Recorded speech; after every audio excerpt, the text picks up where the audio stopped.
Hello ಎಲ್ಲರೂ ಹೇಗಿದ್ದೀರಾ? ಇವತ್ತು ಗುರುವಾರ ಆಗಿರೋದ್ರಿಂದ ಬೆಳಗ್ಗೆ ಬೇಗ ಎದ್ದು ಎಲ್ಲ ಕೆಲಸನೂ ಮುಗಿಸ್ಕೊಳ್ಳೋಣ ಅಂತ ರೆಡಿ ಮಾಡ್ಕೊತಾ ಇದ್ದೀನಿ. ಫಸ್ಟು ಹೊರಗಡೆ ಕೆಲಸ ಎಲ್ಲನೂ ಮುಗಿಸಿ ಬಾಗಿಲು ತೊಳೆದು ರಂಗೋಲಿ ಹಾಕಿ ಒಳಗೆ ಬರೋ ಅಷ್ಟರೊಳಗೆ ಆಲ್ರೆಡಿ 7 ಗಂಟೆ ಆಗಿರುತ್ತೆ. ನನ್ನ ಮಗಳು 7 ಗಂಟೆ 7:15ಗೆಲ್ಲ ಟ್ಯೂಷನ್ಗೆ ಹೋಗ್ತಾಳೆ. ಅಲ್ಲಿಂದ 8:15ಗೆ ಅವಳಿಗೆ ವ್ಯಾನ್ ಬರುತ್ತೆ, ಕ್ಲಾಸಸ್ ಸ್ಟಾರ್ಟ್ ಆಗುತ್ತೆ. ಅವಳ ಪಾಡಿಗೆ ಅವಳು ಹೋಗ್ತಾಳೆ. ಅವಳು ಎದ್ದು ಅವಳಿಗೆಲ್ಲ ಸ್ನಾನಕ್ಕೆ ನೀರು ರೆಡಿ ಮಾಡಿ ಆಚೆ ಎಲ್ಲ ಬಂದು ಬಾಗಿಲು ತೊಳೆದು ರಂಗೋಲಿ ಹಾಕ್ಬಿಟ್ಟು ಒಳಗಡೆ ಹೋಗಿ ತಿಂಡಿಗೆ ರೆಡಿ ಮಾಡ್ಕೊಬೇಕು. ಅಷ್ಟರೊಳಗೆ ಅವಳು ಎದ್ದು ಬರ್ತಾಳೆ. ನನ್ನ ಮಗನಿಗೆ ಸ್ವಲ್ಪ ಎಲ್ತ್ ಅಪ್ಸೆಟ್ ಆಗಿರೋದ್ರಿಂದ ರಾತ್ರಿ ಎಲ್ಲ ನಿದ್ದೆ ಕೊಟ್ಟಿಲ್ಲ. ಅವನನ್ನು ನೋಡ್ಕೊಳ್ಳೋದೇ ಆಗಿದೆ ರಾತ್ರಿ ಎಲ್ಲ. ಹಂಗಾಗಿ ಇವತ್ತು ಮಾರ್ನಿಂಗ್ ಎದ್ದಿದ್ದು ಸ್ವಲ್ಪ ಲೇಟ್ ಆಯಿತು. ಏನು ಮಾಡೋದು, ಮಕ್ಕಳು ಅಂದಮೇಲೆ ಹಂಗೆ ಅಲ್ವಾ. ಒಬ್ಬ ದೊಡ್ಡ ಮಗಳು ಒಬ್ಬ ಚಿಕ್ಕ ಮಗ ಇದ್ದರೆ ಎಷ್ಟು ಪ್ರಾಬ್ಲಮ್ಮು ಅಂದರೆ, ಒಬ್ಬನ್ನ ನೋಡ್ಕೊಬೇಕು, ಒಬ್ಬಳನ್ನ ಸ್ಕೂಲಿಗೆ ಕಳಿಸ್ಬೇಕು, ಆ ಥರ ಆಗಿರುತ್ತೆ.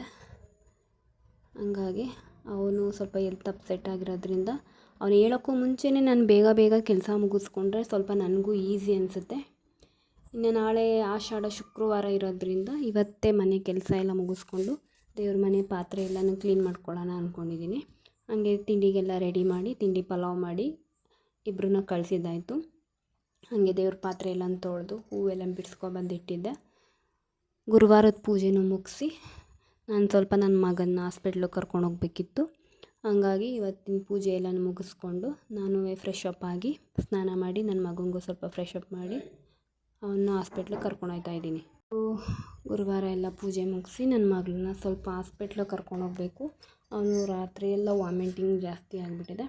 ಹಂಗಾಗಿ ನಾನು ಎಲ್ಲ ಕೆಲಸನೂ ಬೇಗ ಮುಗಿಸಿ, ಸ್ವಲ್ಪ ವೆದರ್ ಬೇರೆ ಕೋಲ್ಡ್ ಇತ್ತು, ತಿಂಡಿ ತಿಂದು ನನ್ನ ಮಗನ್ನ ಫ್ರೆಶ್ ಮಾಡಿಕೊಂಡು ಫ್ರೆಶ್ ಅಪ್ ಆಗಿ ಅವನನ್ನು ಸ್ವಲ್ಪ ಹಾಸ್ಪಿಟ್ಲಿಗೆ ಕರ್ಕೊಂಡು ಹೋಗೋಣ ಅಂತ ಹೋಗ್ತಾಯಿದ್ದೀನಿ.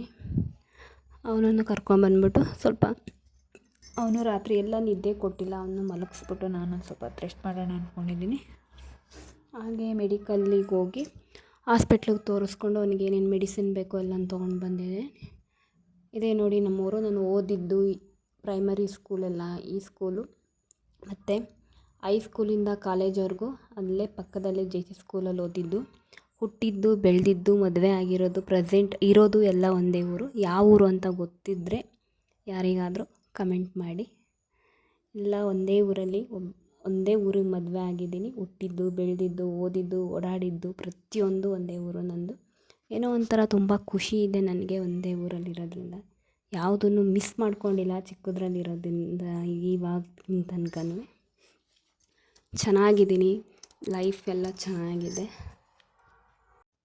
ಹಾಗೆ ನನ್ನ ಮಗನ್ನ ಕರ್ಕೊಂಡು ಹಾಸ್ಪಿಟ್ಲಿಂದ ಬಂದು ಅವನಿಗೂ ಸ್ವಲ್ಪ ರೆಸ್ಟ್ ಮಾಡಿಸಿ ಊಟ ಮಾಡಿಸಿ ಮಲಗಿಸಿದ್ದೀನಿ.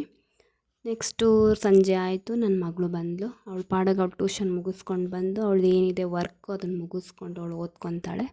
ಇನ್ನು ಸ್ವಲ್ಪ ಊಟ ಎಲ್ಲ ಮಾಡಿ ಅವಳು ಮಲಗೋ ಟೈಮ್ ಆಯಿತು. ನಾಳೆ ತಲೆ ಸ್ನಾನ ಮಾಡೋದ್ರಿಂದ ಸ್ವಲ್ಪ ಎಣ್ಣೆ ಮಸಾಜ್ ಮಾಡಿಕೊಡ್ತೀನಿ ಅಂತ ಅವಳಿಗೂ ತಲೆಗೆಲ್ಲ ಎಣ್ಣೆ ಹಚ್ಚಿ ಅವಳದು ಓದೆಲ್ಲ ಆದಮೇಲೆ ಎಲ್ಲ ಊಟ ಮಾಡಿ ಮನೆ ಕ್ಲೀನ್ ಮಾಡಿ ಅಡುಗೆ ಮನೆಯೆಲ್ಲ ಕ್ಲೀನ್ ಮಾಡಿ ಅವಳಿಗೂ ಹೆಡ್ ಮಸಾಜ್ ಮಾಡಿ ಸ್ವಲ್ಪ ಹೊತ್ತು ಅವಳನ್ನ 10 ಗಂಟೆ ಅಷ್ಟರೊಳಗೆ ಮಲಗಿಸ್ಬಿಡ್ತೀನಿ ಇಬ್ಬರೂ. ಏಕೆಂದರೆ ಅವಳು ಬೆಳಗ್ಗೆ ಬೇಗ ಹೇಳಬೇಕು. 6 ಗಂಟೆಯಲ್ಲೆಲ್ಲ ಎದ್ದುಬಿಡ್ತಾಳೆ ಅವಳು. ಅವ್ರದ್ದು ಎಲ್ಲ ಕೆಲಸನ ಮುಗಿಸ್ಕೊಂಡು ಅಕ್ಕ ತಮ್ಮ ಇಬ್ಬರು ಮಲ್ಕೊತಾರೆ. ನಾವು ರಾತ್ರಿ ಎಲ್ಲ ನಿದ್ದೆ ಇರಲಿಲ್ವಲ್ಲ ಇವತ್ತು, ಹಂಗಾಗಿ ಬೇಗನೆ ಮಲ್ಕೊಂಡ್ವಿ. ಚೆನ್ನಾಗಿ ನಿದ್ದೆ ಬಂತು. ಇನ್ನು ಬೆಳಿಗ್ಗೆ ಆ್ಯಸ್ ಯೂಶ್ವಲ್ ಎಲ್ಲ ತಿಂಡಿ ಮಾಡಿ, ಇವತ್ತು ಆಷಾಢ ಶುಕ್ರವಾರ ಆಗಿರೋದ್ರಿಂದ ಉಪ್ಪಿನ ದೀಪ ಹಚ್ಚೋಣ ಅಂತ ಮನೇಲೆಲ್ಲ ರೆಡಿ ಮಾಡ್ಕೊತಾ ಇದ್ದೀನಿ. ಎಲ್ಲರನ್ನೂ ಮಕ್ಕಳೆಲ್ಲ ಮಗಳನ್ನ ಮತ್ತು ಹಸ್ಬೆಂಡ್ನ ಎಲ್ಲರನ್ನೂ ಕಳಿಸಿ ಆದಮೇಲೆ ನನ್ನ ಮಗ ಹೋಗಿಲ್ಲ ಅಂಗನವಾಡಿಗೆ. ಅವನಿಗೆ ಸ್ವಲ್ಪ ಹೆಲ್ತ್ ಅಪ್ಸೆಟ್ ಆಗಿರೋದ್ರಿಂದ ಮನೇಲೇ ಇದ್ದಾನೆ. ಅವನನ್ನು ಸ್ವಲ್ಪ ಹೊತ್ತು ಪರವಾಗಿಲ್ಲ, ನೆನ್ನೆಗೆ ಹೋಲ್ಸ್ಕೊಂಡ್ರೆ ಬೆಟರ್ ಆಗಿದ್ದಾನೆ. ಅವನಿಗೂ ತಿಂಡಿ ಎಲ್ಲ ಮಾಡಿಸಿ ಸ್ನಾನ ಮಾಡಿಸಿ ಅವನ ಪಾಡಿಗೆ ಅವನನ್ನು ಕೂರಿಸಿದ್ದೀನಿ. ನಾನು ಅಷ್ಟರೊಳಗೆ ಇವತ್ತು ಆಷಾಢ ಶುಕ್ರವಾರದ ಪೂಜೆ ಮುಗಿಸ್ಕೊಳ್ಳೋಣ ಅಂತ ಮನೆಯಲ್ಲೆಲ್ಲನೂ ನೆನ್ನೆನೇ ಎಲ್ಲ ಕ್ಲೀನ್ ಮಾಡಿ ಇಟ್ಕೊಂಡಿದ್ದೆ. ಇವತ್ತು ಹಾಗೆ ಸಿಂಪಲ್ಲಾಗಿ ಮನೆಯೆಲ್ಲನೂ ಒರೆಸ್ಕೊಂಡು ಇವತ್ತು ಎಲ್ಲನೂ ನೀಟ್ ಮಾಡಿಕೊಂಡು ಪೂಜೆ ಮಾಡ್ತಾಯಿದ್ದೀನಿ. ಉಪ್ಪಿನ ದೀಪ ಹಚ್ಚೋದ್ರಿಂದ ನೆಮ್ಮದಿ ಸಿಗುತ್ತೆ ಅಂತ ಹೇಳ್ತಾರೆ. ಎಲ್ಲ ತಾಯಿ ಚಾಮುಂಡೇಶ್ವರಿ ತಾಯಿ ದರ್ಶನ ಅಂತೂ ಮಾಡೋಕ್ಕಾಗೋದಿಲ್ಲ, ಈ ರೀತಿನಾದ್ರು ಆರಾಧನೆ ಮಾಡೋಣ ಅಂತವ ಉಪ್ಪಿನ ದೀಪ ಹಚ್ಚಿ ನಮ್ಮ ಮನಸ್ಸಿನಲ್ಲಿರೋದನ್ನು ಬೇಡ್ಕೊತಾ ಇದ್ದೀನಿ. ಇದಾಗಿತ್ತು ಇವತ್ತಿನ ದಿನದ ಲಾಗು, ಗುರುವಾರದ್ದು ಮತ್ತು ಶುಕ್ರವಾರದ್ದು. ನಿಮಗೆ ಹೇಗೆ ಅನ್ನಿಸ್ತು ಅನ್ನೋದನ್ನು ಕಮೆಂಟ್ ಮಾಡಿ. ಪ್ಲೀಸ್ ಸಪೋರ್ಟ್ ಮಾಡಿ. Thank you.